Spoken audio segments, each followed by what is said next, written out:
Песенный марафон «Наш День Победы» объединил регионы Приволжья в единый народный коллектив. Музыкальные ансамбли из разных городов исполняют знаменитую песню «День Победы» на национальных языках и передают эстафету друг другу. Наша республика примет ее 6 мая, а в региональном эфире канала «Россия-1», а также в социальных сетях можно будет увидеть клип на легендарную композицию в чувашском исполнении.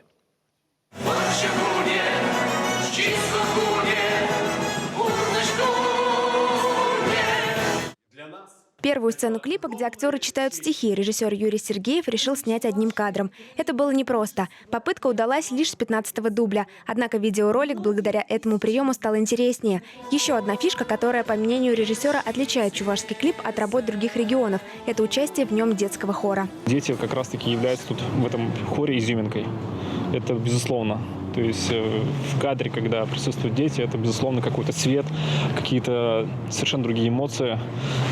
На мой взгляд, это очень выигрышно именно в нашем клипе.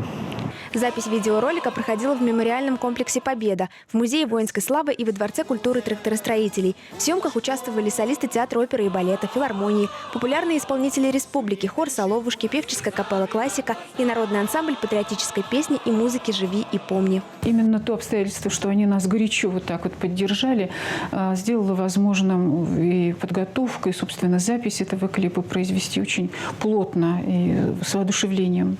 Легендарную песню «День Победы» на чувашский язык перевел народный поэт республики Юрий Семендер. Это было еще 3 года назад, а к 75-летию Победы поэт создал еще один вариант перевода. Благодаря кропотливому труду литературный смысл удалось сохранить в каждой строчке. Потом смотрю, тот перевод, который 3 года тому назад сделан, лучше оттуда больше взял, с последнего варианта меньше взял.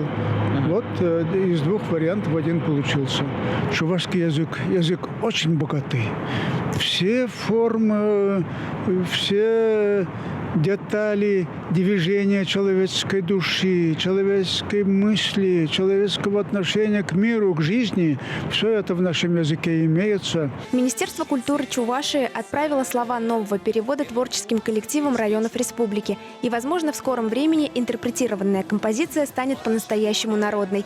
9 мая песня «День Победы» прозвучит в исполнении всех музыкальных коллективов, которые приняли участие в масштабной акции. Клипы на чувашском и других языках народов Приволжья можно найти в социальных сетях по хэштегам «Песни Победы ПФО» и «Наш День Победы». Татьяна Самсонова, Леонид Петров, Виктор Степанов. Вести Чувашия.